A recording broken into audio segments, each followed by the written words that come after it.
Welcome to Tales of Swordfall. We're having a little special session today. I'm Paul, I am the GM, and I'm with... Luke Skytrekker, and I'm playing Horatio Anvil Thumper. It's like we practiced this. Holy shit. I know. That sounded good. We did a good job.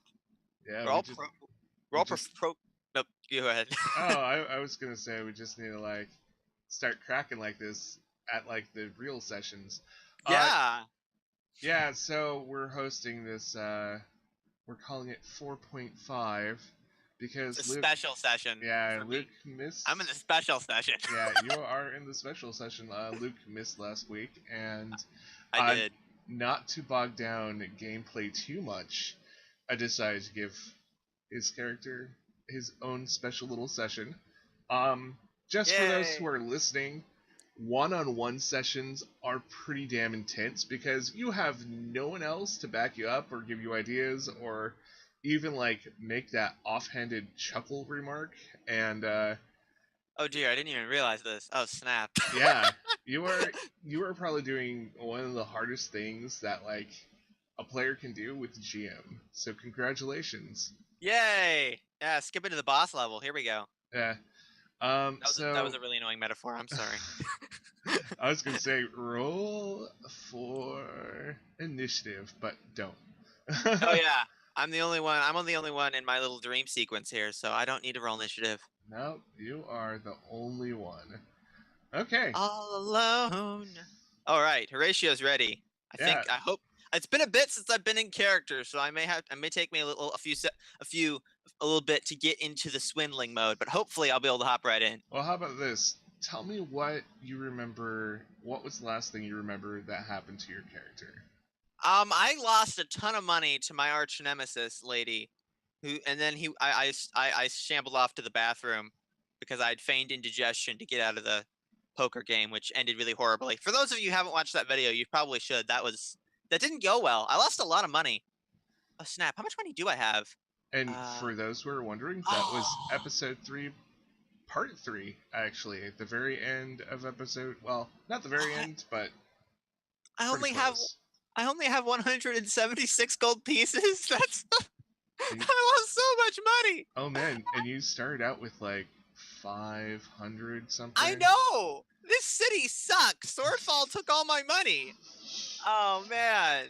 Horatio's in a bad place, man. I gotta swindle some people. I gotta sell some duck ornaments to somebody. Oh Welcome to Swordfall, kid. Yeah. You go out adventuring, you make a lot of money off country bumpkins, you come to the city and you lose it all. Repeat ad infinitum. This is why Horatio hasn't achieved his great ambitions of making loads of money, because he keeps losing it all. Oh well. So that's how the world goes around. Let's start off right after that poker game where you are literally running to the restrooms and hiding. Yeah, I'm hiding in the bathroom. I'm probably hiding there for a couple hours. Actually, how about you roll me a 1d4 and we'll determine that will be the many hours. There we go. Okay, Horatio hit the bathroom for 2 hours. Occasionally throwing in some groaning there just to keep the farce up. I'm sorry. So, what is the situation after 2 hours of hiding in the outhouse? Let's see. I'm gonna do a few rules myself. Wonder is this an outhouse or does the inn have an indoor bathroom? These are the kind of questions I ask myself. Well, if we're going by a purely medieval fantasy-esque world, no indoor plumbing, so they probably dig a hole and put an outhouse on top. Yeah, or they have several outhouses next to each other, or just kind of a shed. Yeah. With many holes in the bench. Yeah, pretty much something like that. Yeah, it's not the best place to hang out for 2 hours. No, it's really not. Yeah. I have actually... Yeah, I have had run-ins with outhouses. They're just as bad as you imagine. Yeah. This is a really weird conversation to start the game off with. All right. It's Talking about magic bathrooms.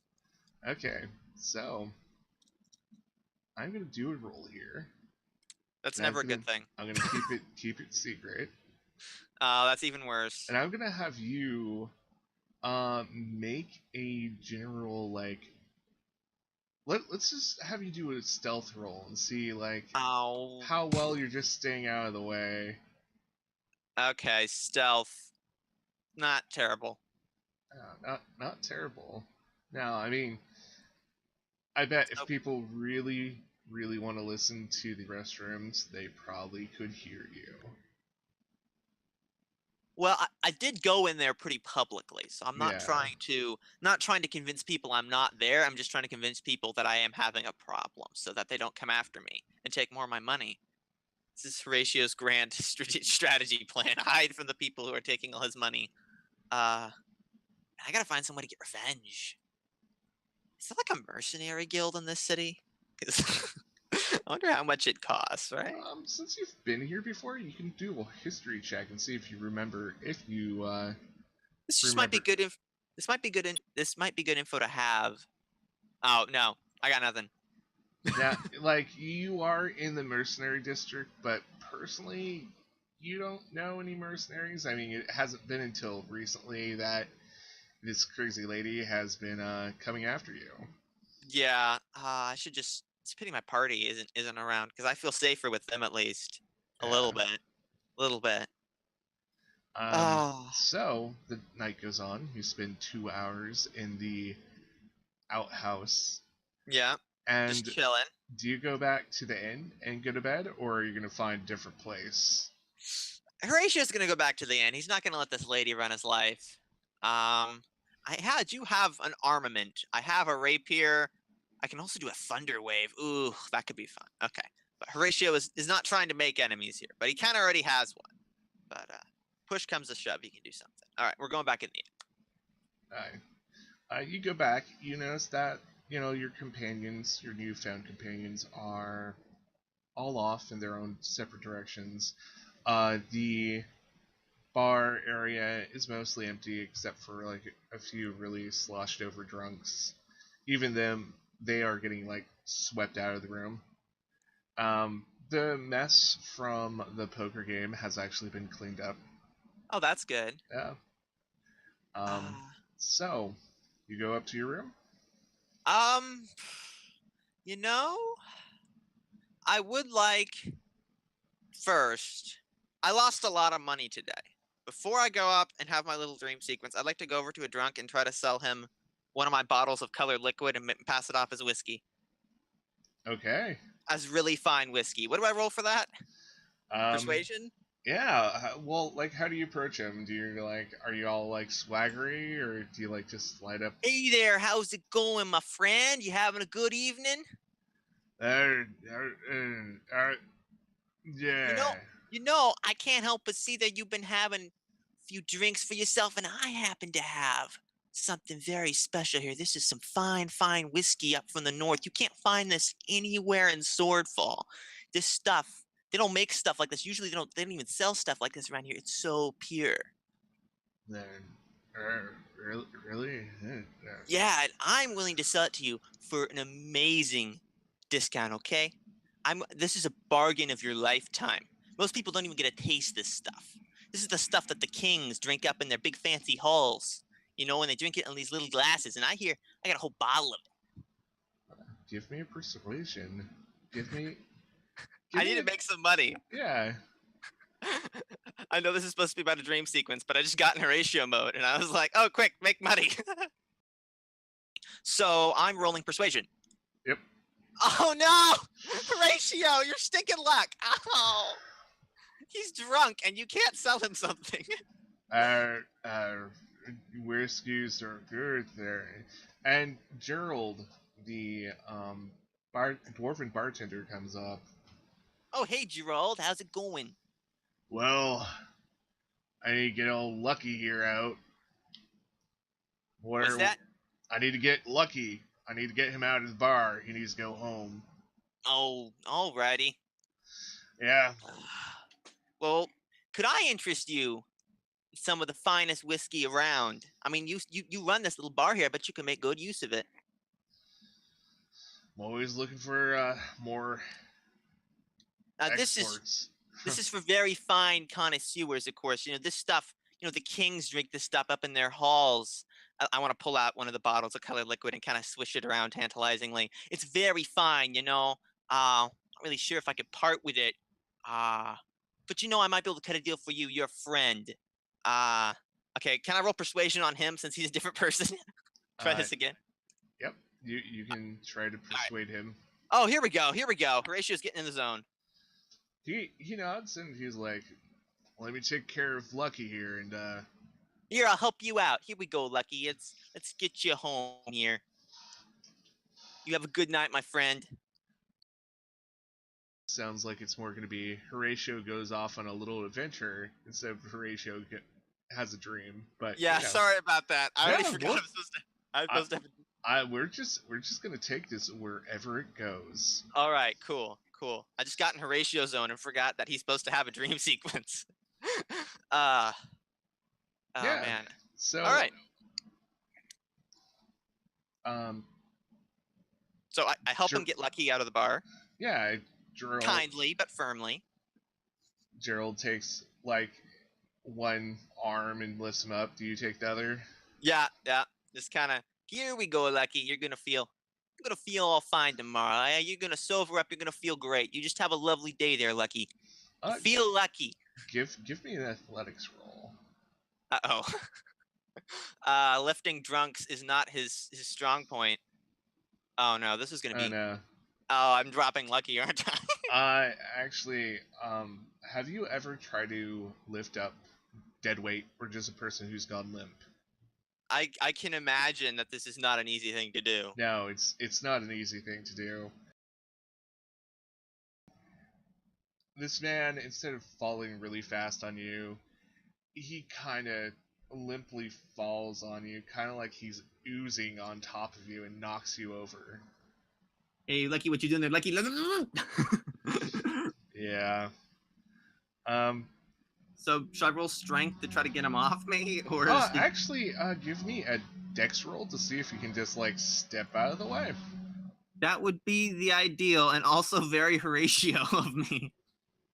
Just he's falling towards me, I could catch him, and I just step out of the way. That is a good roll. 23 is excellent. Alright, yeah, you have no problem getting your way out of the way of a slowly falling drunk. I just kind of sidestep and he face plants. Oh, you okay there, Lucky? And you got a broom or something, Jerry? Can I call you Jerry? I'm gonna call you Jerry. That's all right. I'll get a cart from back. See if you get like one of those wheelbarrow thingies. Yeah. Real handy. Yeah, exactly. Make sure no one messes around with Lucky. And he goes through his bar area toward the kitchen, and you can hear some okay fumbling. I would like to try a sleight of hand and take Lucky's money. You bastard. Horrible person. Yeah, give me a sleight of hand. I think that is good enough to steal from a drunk. Oh man, Horatio's horrible. He's a horrible person. Just remember. Oh yeah, he is a horrible person. I thought you meant to roll. I'm like, no, that's a pretty good roll. Like, yeah, that's a good roll, but he's a horrible person. So, roll me. Oh, how rich was Lucky? 1d4. Okay, so not very rich. Whatever happens, this wasn't very rich. You have 3 silver. Yes. Pocket it. 4. Yep. Okay. And as soon as you put it in your pockets, Gerald comes back out. He has, a wheelbarrow, and with both your combined strengths and the wheelbarrow being fairly shallow because it's made for dwarfs, you guys heave him into it. And there you go, Lucky. You're gonna feel just fine tomorrow. Yep, come on, let's get him home. Alrighty. So I want to just kind of follow him out, trying to be helpful, but also not get in his way. Yep. So at night, the mercenary district, you can hear a lot of sounds of human life in the background. People talking in some unseen corners. Babies crying. I imagine some people screaming. Yeah, probably some people screaming. Just some low-key screams, you know? Yeah. And you start heading down the street. Horatio can't whistle. Or maybe he can, I just can't. Yep. Wow. Don't whistle into mics. It's sometimes the most annoying noise you can ever do. Oh, really? Oh, yeah, the air blow. Sorry. Yeah. Especially if you have no protection for your mic. Oh, yeah. Yeah. No silencer, yeah. Good to know. That's like streaming 101. Don't whistle into your mic if you don't have a good enough mic. Yeah, it's a good thing I can't whistle, because I wouldn't have thought of that till far too late. Alright, so you guys start going down the street. You have a drunk in a wheelbarrow. Doesn't look suspicious at all. Actually, for this area, it's not. Oh, okay. That really says something about this area of Swordfall. Yep. As you pass by, you can see people on like porches or stairs of buildings just hanging out, enjoying the night. I kind of wave to them jauntily, a little half salute wavy thing. You know, just seem friendly. So Jerry, like, what's your thing? You know, you run this lovely little bar out here. How's it going? You know, how's life? You know, we never talk. Well, we never talk because I just met you. Well, yeah, but you know, I'm just saying, how's life going? You know, we're talking now. Well, how's it going? Got a roof over my head. I got a bar that's the buddy. Yeah, I got a bar that's the center of the community of the block. I mean, life is good. It's better than it's better than trying to go after treasure or anything like that. Had my days, no more. Yeah, you know, it's tricky, you know, going out there doing the adventure stuff. I kind of envy you. You really got something going here. You really it really feels like you're the center of this community, you know? It really feels like you got something special here. So I'm just making buttery up small talk. Yeah, that's cool. It continues, and you get to a home near the edge of the city wall. It's not the nicest one. It's by the river. It looks like it's seen better days, but this is where Gerald takes the wheelbarrow and dumps the man on his porch. Hey, riverfront property, like he's doing well for himself. Yeah, no, he's not. But Horatio likes to put a positive spin on things. I mean, from this area, you can actually see across the river, and it's super ritzy. Really? Yeah, they even have a small wall to block out all the like bad homes. Yeah, bad homes in the slums. But you can tell that place is pretty fancy across the river. Where all them fancy folks live. Yep. Really inspiring conversation here. It's just... Oh yeah, Gerald is you know, likes to offer patrons things, but he doesn't like to like really get to know his patrons. That kind of guy. Yeah, he's a man of few words. Yep. Well, we better get back. I don't want to. Yeah, probably. Yeah. Lucky doesn't have any lawn ornaments that I can pocket, does he? I think lawn gnomes in this world would be a little racist. Good to know. Yeah. Anyways, gosh. Yeah, let's just continue this. So. Alrighty. Yeah. Where were we before my phone actually went off? We were going. I was asking if there are any lawn ornaments I could steal. Yeah. No, not really. I mean, there's a few rocks on the ground, mounds of dirt, a fence that looks kind of dilapidated. Oh, that's a shame. It's a real shame. Oh well. Can I pick up one of the rocks casually? Just have one around. Yeah, sure. All right, cool. Do I need to add any weight when I put that in my inventory? Just add a pound. All right. Just pick up a rock. You never know when you might need a rock. This is preparing for all eventualities. So Jerry, I was telling you about that really fine sort of wine I got here. I was wondering if you'd be interested in taking it off my hands. It'd be hard to part with it. It's really worth a lot of money, but I think I could cut a bargain for you, seeing as we're friends. Yeah, when we get back to the bar, we'll just talk about that. Yeah. And you guys start walking. I'm waiting for us to get jumped by somebody. Yeah, actually, give me a perception check. Snap! I shouldn't have brought it up. It's fine. You're just in a bad part of the city. Yeah. All right. Yeah, you see some like shady figures on the porch, or on a porch as you start your travels back. I want to kind of whisper to Gerald or Gerald. I don't know. I'm not sure how to actually say his name. That's why I started calling him Jerry. Hey Jerry, you check out that some people on 3 o'clock. If you leave them alone, they'll leave you alone. Just stop looking so scared. Hey, I ain't scared. You're the scared one. Mm-hmm. And he keeps walking like, he belongs here. Yeah, I'm just gonna walk next to him the same way. Maybe slightly overdoing the swagger, but when Horatio gets nervous, he just turns up the swagger. Give me a deception roll. Let's see if you can fool everyone that you're super confident about, being here. Oh, that's fishy. Yeah. That's one dude from one of the porches looks your way. He kind of gives you the ICU signal.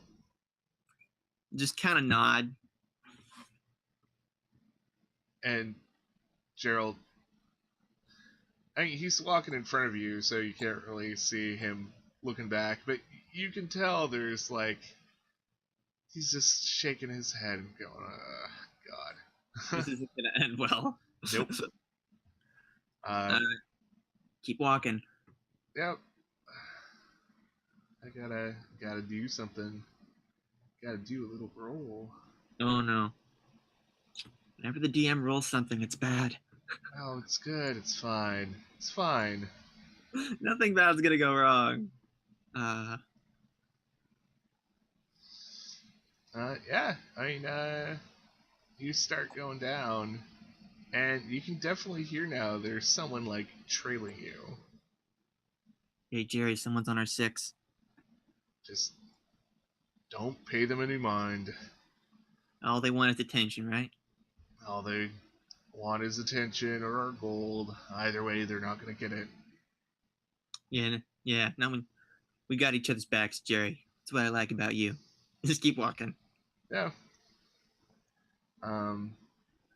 Pretty soon, the footsteps get closer. Jerry, I don't like this. Yeah, I don't either. And he turns around and looks at the dude who happens to be the dude who was giving you the "I'm staring you down" signal. Turn around and look at him like, I just want to give him an indescribable look. Are you trying to intimidate him or just be nonchalant? It's like a mixture of nonchalance and dismissiveness. That's the closest I can get to it. But are you trying to keep him from seeing any kind of other emotions?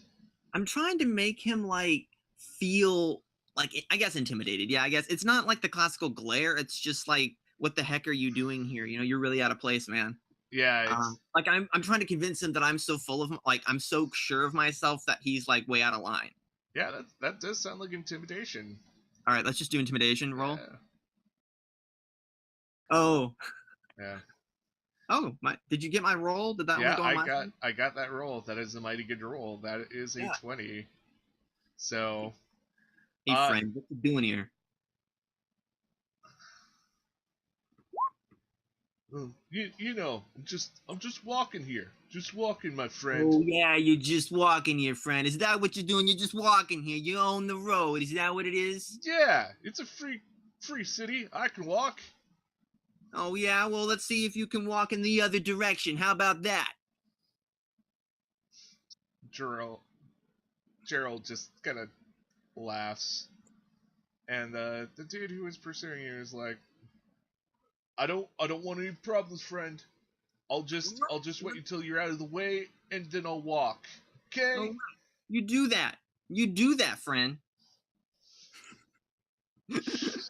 Oh gosh.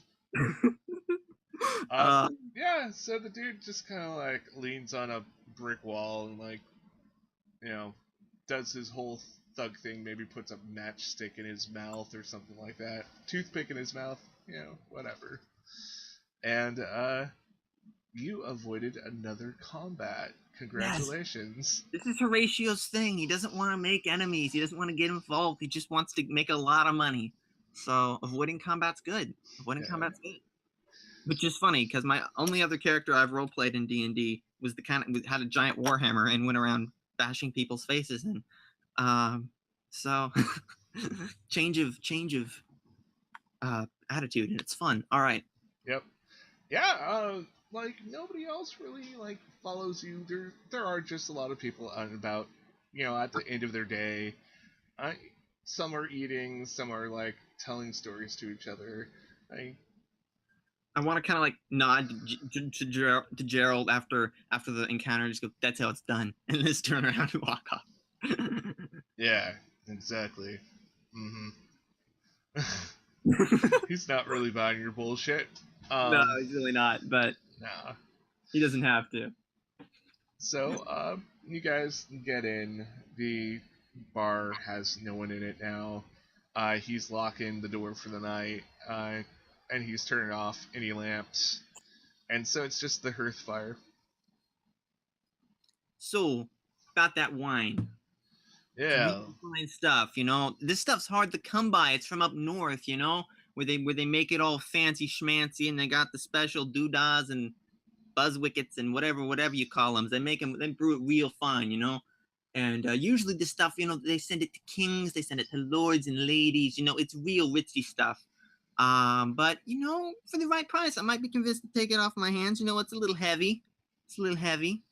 Yeah, well, let's see it. I'll take out a couple of shot glasses. Now, this stuff is, you know, obviously, of course, you're a fine connoisseur of this sort of thing, so I'm sure you'll appreciate its effect on the palate. But you know, this stuff ain't for the, you know, the common folk. You know, like Lucky. You know, Lucky, he wouldn't appreciate this a bit. But you know, you and I, we know our way around drinks. You know, so we can recognize something real special when we taste it. So I want to take out one of my bottles of colored liquid, which is not liquor, Yep. and I want to pour a couple shot glasses, and I want to persuade him, because obviously it's not going to taste good. It's not going to taste great anyway. It's probably going to taste like colored water. Mm-hmm. But I want to persuade him that this is really special wine, and him being able to not taste it is just him unable to appreciate this really fine wine he's never had, because he's not a connoisseur. But I want to convince him that just, you know, by saying all this. Okay. So roll persuasion, right? Yep. Roll persuasion. You have. Yeah, I think you've done most of the persuading already. You had some pretty good rolls earlier. This is, like, I don't think you're gonna push him over the edge with this. So he comes up. He sits down across from you at one of the tables. Sets down the two glasses. And, like a tiny bit in each. Yeah, just a tiny bit. And then he takes out a stone. Hey, what's that? It's a proofing stone. It's a what? Proofing stone. Is that one of them knickknacks they sell down there in the flea market? Nope, something special. And he drops the stone in and watches it. And watches it. Looks up at you with a very unamused look. So this stone can tell me the proof by changing color. Oh. Yeah. That's how that works. I want to. Clearly, this has not worked, So I want to bust up laughing and try to pass it off as a joke. I'm only messing with you, man. So that'd be performance, right? Yeah, give me a performance. I'm not gonna try to do a fake laugh because I don't think I can do that. But okay, character sheet. Performance. Perform me a joke, Horatio. Convince him that this was all just a joke. Yeah, you do okay. He laughs with you. Well, sounds like you've been swindled. And he takes out the stone and just laughs it off. Yeah, okay, great. I would like to carefully funnel the liquid back into the colored bottle. Oh yeah, you probably have a funnel or something on you. Yeah, I'm sure. Just as if it's still somehow precious, but then I put it away and I just laugh. And all right, dear, I am off to bed. You do that. All right, and I'm gonna head upstairs. Okay. Smoothed everything over. So, what is your nighttime routine before you go to bed? If I had alcohol, I would drink myself to sleep, but I don't. That's like my go-to impulse. Actually, I don't know if he drinks or not. Actually, I think I made a note about that. I don't remember. All right. Well, I don't know if he actually drinks or not. I have a note about that somewhere. So, and I don't have alcohol anyway, so it doesn't matter. But maybe he would, maybe he wouldn't. I don't know. But he's just gonna throw himself on the bed and go to sleep. He's not one to get to fancy up much. And he puts his dagger under his pillow, and he keeps his money on him. He doesn't put it away anywhere. He's keeping it on him. Cool. Yeah, give me a wisdom saving roll. A resistance? Wisdom saving roll. Oh, wisdom, okay. And he's got his money bag snuggled up like a teddy bear. Cool. That means something. To me, at least. Dun, dun, dun. So, he starts dreaming the best dream Horatio possibly could have. Oh, fantastic. Oh, fantastic. So, what is that? Okay, so Horatio, he's standing on top of a big golden tower. He's got adoring masses all around him. And there's some miscellaneous king. It's not actually the king of like Swordfall or whatever. It's just some imaginary king there who's just conferred knighthood on him and this little like certificate of some kind of accomplishment. It's vague because Horatio's dreams aren't big on the details. And he's got adoring masses cheering his name, and he's got a ton of money all around him, like heaps of it, like a dragon's hoard. And he's standing on top, and he's trying to count it all. But he can't count it all because it keeps coming, and he's just getting happier and happier as he's trying to count it, and more keeps coming. Cool. And, like, does anybody actually have a face, or is everybody, like, kind of... Everyone's faceless. Horatio doesn't have a lot of friends, so all of the people in his dream are faceless. Wow, he's, right there with sociopath, isn't he? He needs help. Horatio needs some help. Yeah. So, the Faceless King, like, knights you over and over again. Like, whenever you just snap your fingers or whatever, he's like, I'm gonna give you another knighthood and more land. Yeah. And I keep getting, like, keys and stuff, and keys to gates, and, you know, and keys to mansions, because, you know, security and all of that, financial security. One weird old man, who's faceless, of course, hands you a treasure map and is like, I found you some treasure from this treasure map, and sets down just a giant chest. Great. What's that? It just sets down a giant chest in front of you. Yes, and Horatio rips it open. And suddenly, you hear laughter from behind you. And Horatio slow-mo turns around, because it's a dream. You can't turn around quickly. And slow-mo turns around. And the treasure chest kind of fades a bit, because that's not the point anymore. Yep. And behind you is Caprica. All the gold from all the walls start falling like leaves. The king who was... Oh, go ahead. I'm trying to scoop it up and stuff it in my pockets, but it's just falling right back out, and it's, you know, turning to dust in my hands. That king who is serenading you is now flying off or turning into dust or Yeah. Actually, probably turning into gold dust like everything else around you. Because that's pretty. Yeah. And I've got gold dust on my hands a little bit, but I can't actually hold any of the gold. It's like the opposite of the gold touch. You touch it and it turns to dust instead of turning to gold. Yep. Oh, go ahead.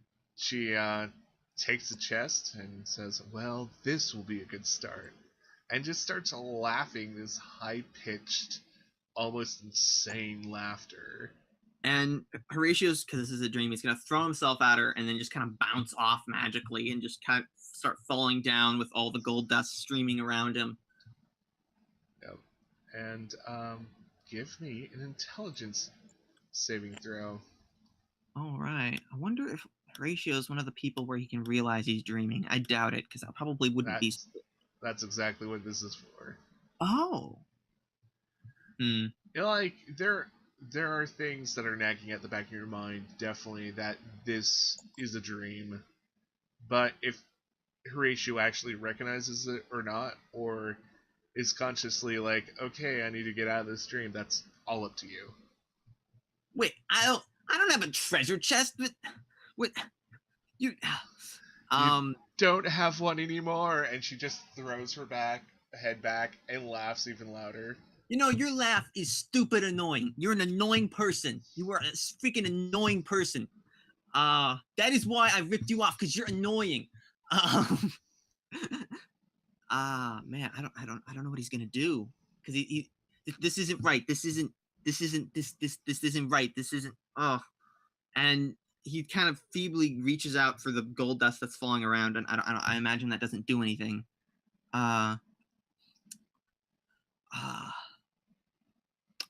So what happens? Well, this is either a point that you wake up, or things start just getting more out of control. Maybe he pulls his hand out of the gold dust, and it turns into the duck he first sold Caprica. Oh, that sounds good. Yeah. And then he's back when he first sold it to her, maybe. Back on the streets of Storehaven. That nice afternoon. Yeah. And he's pulling it out, and he's saying, not entirely in control of what he's saying, and in this here, you know, this is a protection charm. I don't actually remember what he said, but you know, something like close enough. Close enough. And she smacks it out of your hand, and she's like, "No, you're a fake and a fraud." I'm real. I'm a real, bona fide person. I mean, salesperson. I know what I'm doing, and this guards. No, guards. You don't need to call your guards. No, guys, she's crazy. She's crazy. She's the crazy one. She's almost like they're coming from her own shadow. These just black guards show up with fierce-looking weapons. And Horatio's gonna draw his rapier, but it's shrunk down like the size of a needle almost. And he's gonna kind of wave it around, but it's not doing anything.